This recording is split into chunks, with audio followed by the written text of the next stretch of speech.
para nosotros la decisión del gobierno nacional lo que ha hecho es ratificar las decisiones que en los meses pasados ha venido haciendo.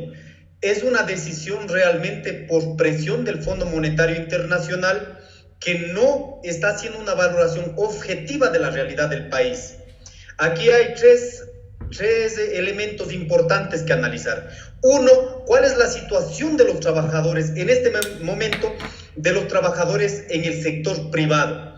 Vemos que hay una flexibilización laboral yendo en contra de toda la normativa constitucional, yendo en contra de toda la normativa, incluso del Código del Trabajo, en contra de la Organización Internacional del Trabajo, donde sale el Estado central como el actor, como la autoridad fundamental, quien debería garantizar el tutelar los derechos de los trabajadores en el Ecuador. Pero en este momento sale de este escenario y dejen la voluntad del acuerdo, posible acuerdo entre el empleador y los trabajadores. En este escenario realmente, por eso es fundamental el papel del Estado como tal para garantizar los derechos. En este escenario no va a ser posible que los trabajadores puedan llegar a acuerdos que realmente beneficien entre las partes. Aquí, quien va a salir beneficiando principalmente va a ser la gran empresa. Este es un tema fundamental que necesitamos analizar. Dentro de este mismo tema, lo que se estaría permitiendo es la reducción hasta el 50% de la jornada laboral. Lógicamente, eso también quitaría el 45% del salario que corresponde al trabajo de los trabajadores.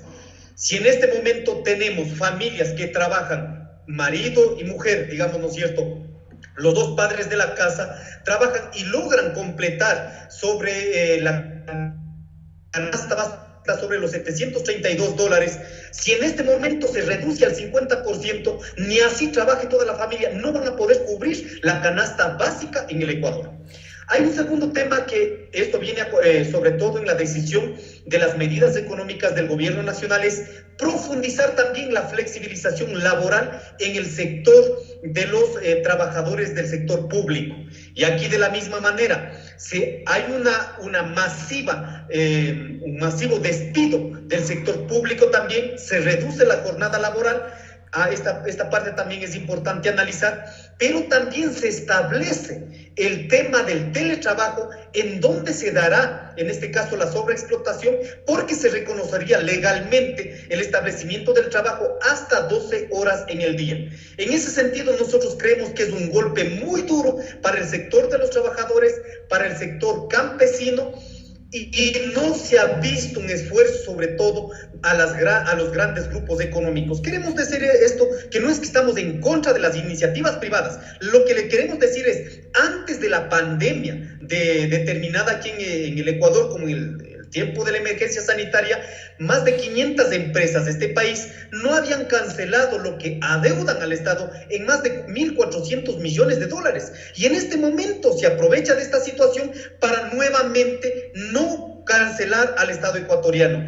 Cuando hay esta situación que deberían haber recaudado inmediatamente antes de la pandemia, en este momento se flexibiliza el tema laboral, se prioriza salvaguardar únicamente los intereses de la gran empresa. No hay posibilidad aquello que se siga manteniendo de esta manera. Señor Y un Issa, tercer elemento... para globalizar en sí las medidas económicas anunciadas por el presidente Lenín Moreno, ¿cómo las calificaría ustedes? ¿Como positivas o como negativas?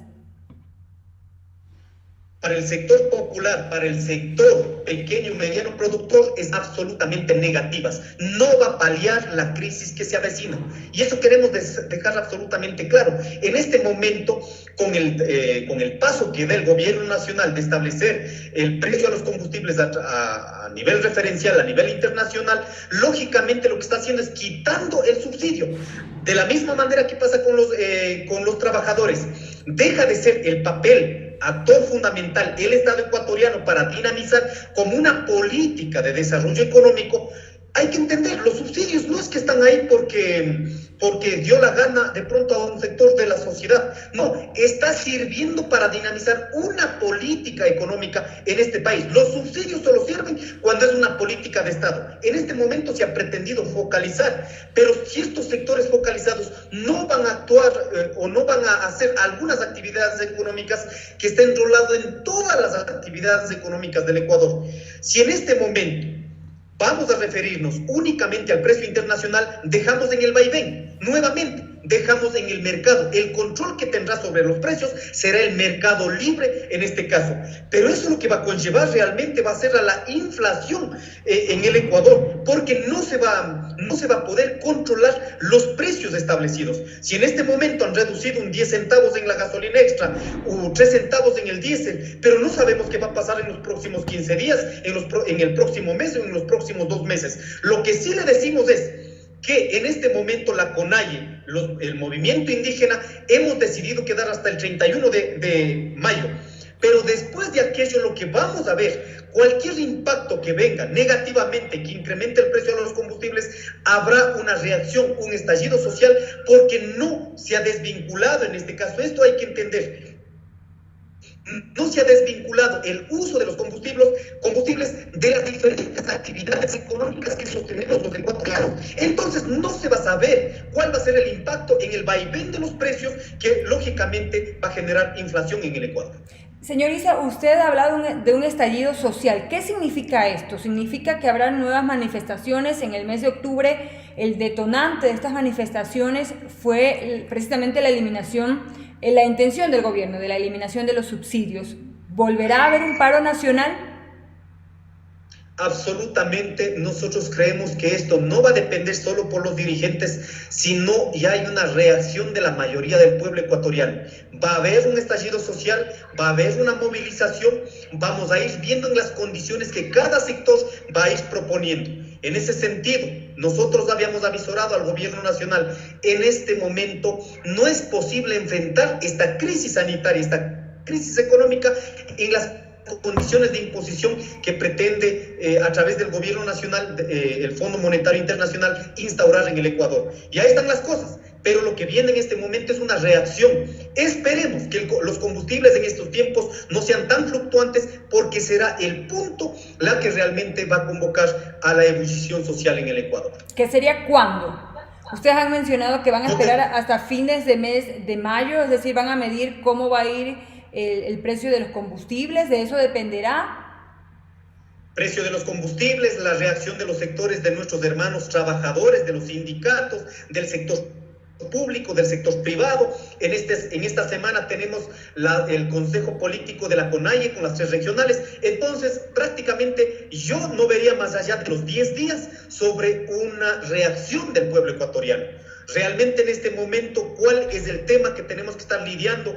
Por amor a Dios, hemos dicho nosotros, vamos a privilegiar el defender la vida. En este momento no queremos que haya mayores contagios, porque ya tenemos contagios en nuestras comunidades. Pretendemos contener en nuestras comunidades, pero sin embargo la reacción del hambre, ya hemos visto en las grandes ciudades la reacción por el hambre. No se puede acceder a la alimentación.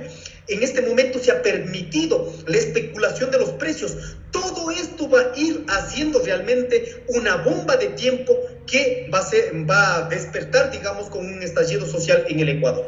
Pero, señor Issa, usted sabe que estamos en una emergencia sanitaria a nivel mundial. El que hayan manifestaciones, el que las personas salgan a las calles, esto quiere decir que los expone, hay un alto riesgo de contagio.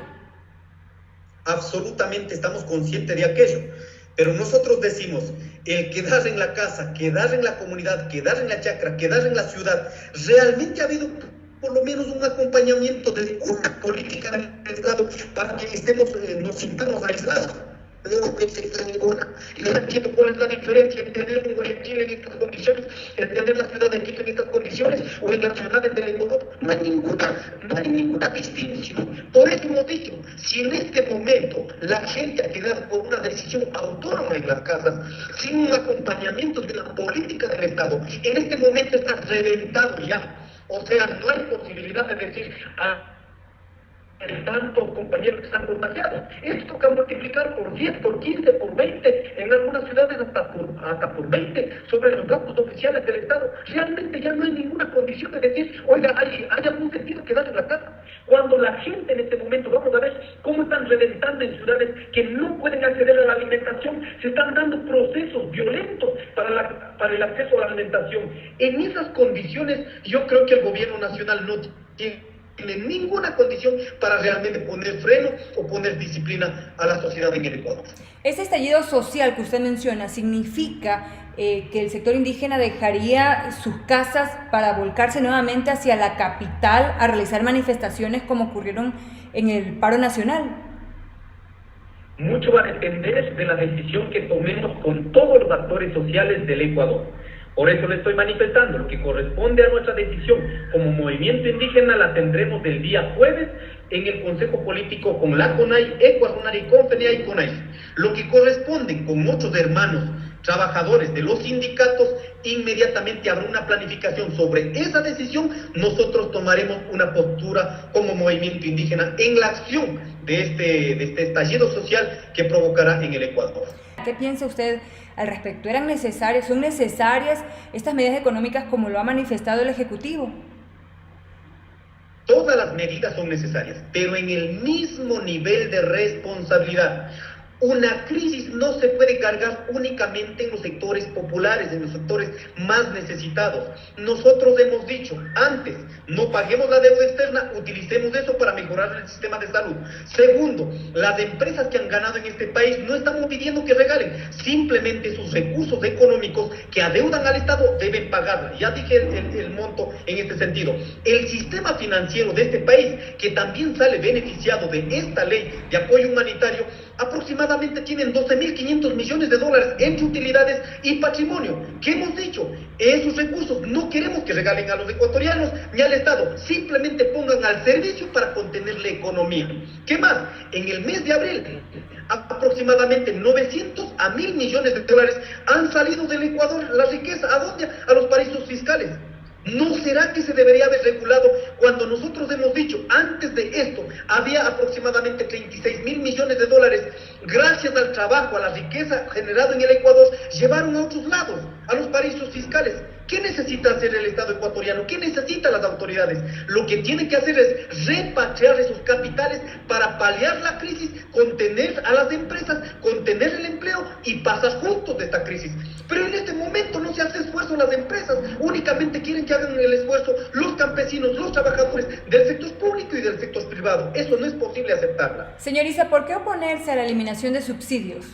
Bueno, en este momento, digamos, ¿no es cierto?, por el tiempo, por el tema referencial del precio internacional, lógicamente está a 10 centavos. Subirá el próximo mes, en los próximos 2 meses. ¿Qué va a incrementar? Incrementa, lógicamente, el costo de la producción de nuestros productos. Pero hoy en el mercado no se puede vender salvaguardando los costos de producción. ¿Quiénes aceitan? Los que seguimos trabajando, en este caso, a subsidio al Estado y a las grandes empresas. Por eso hemos dicho, hay actividades económicas en este país que por una necesidad imperante van a tener que seguir teniendo subsidios. Pero esa planificación no se hace de noche a la mañana. O sea, en este momento, declarando en el vaivén del mercado, quieres planificar todas las actividades del Ecuador, me parece un acto irresponsable. Cuando nosotros dijimos la política de subsidios hay que planificar en un tiempo no menos a 10 años, capaz de que todos los efectos negativos que vayan generando sobre aquello, vamos viendo también políticas del Estado para la compensación. Por ejemplo, si recaudo, en este caso, recaudo eliminando subsidios de un sector, esa plata, esos recursos, ¿qué hacemos? Pasemos al plan de inversiones y pasemos a los sectores que afectarían más. ¿Cuál sería? El sector comunitario. ¿Qué hacemos? Por ejemplo, pongamos 1.300 millones de dólares, mejoremos, en este caso, el sistema de riego comunitario, mermamos el efecto negativo, ¿no es cierto?, y logramos contener la economía de todos. Pero en este momento se deja en el vaivén del mercado y no se tiene ninguna planificación integral de la economía sobre los efectos que van a generar, en este caso, la eliminación de los subsidios. Señor Issa, para finalizar, ¿qué piensa usted de la eliminación de estas empresas públicas? Entre ellas, TAME, el primer mandatario, ha dicho que en 5 años ha habido más de 400 millones de dólares de pérdidas. ¿Qué piensan ustedes de esta, también de la reducción del gasto público? Nosotros hemos dicho antes, esto ya empezaron desde el año pasado, lo que necesitaban, dicen, es monetarizar, en este caso las empresas, ciertas empresas que no funcionan. Lógicamente, ¿cómo no va a funcionar si está plagado en estas empresas, está plagado sobre actos de corrupción? Si es que se tiene un bien público y no está conducida realmente para que dé frutos, esas empresas lógicamente acaban en la quiebra. Y lo que han hecho en este momento es únicamente monetarizar para desprender de estas empresas públicas. Nosotros creemos que no se debe vender estas empresas. ¿Por qué? Porque en el momento se traslada la posibilidad de sus negocios y en cambio en las empresas privadas sí funciona. ¿Cómo es aquello? Porque está plagado por actos de corrupción en el Estado ecuatoriano, pasan empresas privadas, ahí en cambio sí funciona. Nosotros creemos que se debe hacer una reingeniería de estas empresas públicas donde deben seguir siendo el sostén económico para el Ecuador. Entonces, solamente para recapitular, el día jueves ustedes tienen un consejo y entonces ya anunciarían las acciones a tomar respecto a estas medidas económicas, entre ellas el estallido social, como usted ya lo ha mencionado. Así es, el día jueves tomamos una decisión. Lo que estamos seguros, vamos a mantener, hemos dicho desde el inicio de este mes, que todo el aislamiento vamos a mantener hasta el 31 de mayo. Y en estos días estamos haciendo la planificación para salir a la siguiente etapa de aislamiento u otra forma, como decidamos en este caso en base a los protocolos que ha dicho la Organización Mundial de la Salud y la Organización Panamericana de la Salud. Luego de aquello, de ley pasará acompañado con una decisión de la mayoría del pueblo ecuatoriano frente a las acciones contundentes que daremos frente a las medidas que ha tomado el gobierno nacional con los grandes grupos económicos en el Ecuador. Entonces el jueves se conocería si habrían manifestaciones y cuándo se las realizaría. Así es, eso le estoy mencionando.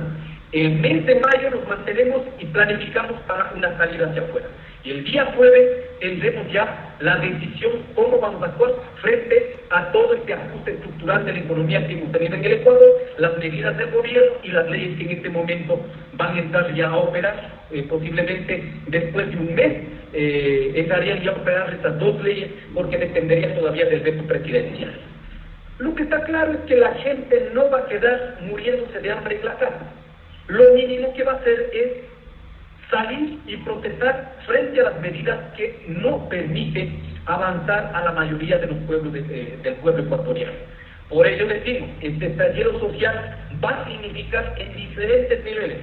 Uno, lo que hagamos como movimiento indígena. Dos, en articulación con las diferentes organizaciones de los trabajadores en este país. Y tres, cuál va a ser la decisión mayoritaria de la ciudadanía que muchas veces no tiene la posibilidad de un espacio organizativo, pero son trabajadores del sector público, del sector privado. Todos estos elementos van a permitir juntar en una estrategia en el Ecuador y enfrentar como hemos hecho en el mes de octubre. ¿En qué ciudad se realizará el consejo? Esto va a ser de manera virtual, el día jueves va a ser de manera virtual. ¿A qué hora? En la plataforma online, en este caso, saldrá la decisión. ¿A qué hora sería el jueves de esta semana sería, cierto? El jueves a las 10 de la mañana ya está convocada ya por nuestras autoridades nacionales. 2, 3 de la tarde ya tendremos ya la decisión a nivel público por parte de nuestra organización CONACHI.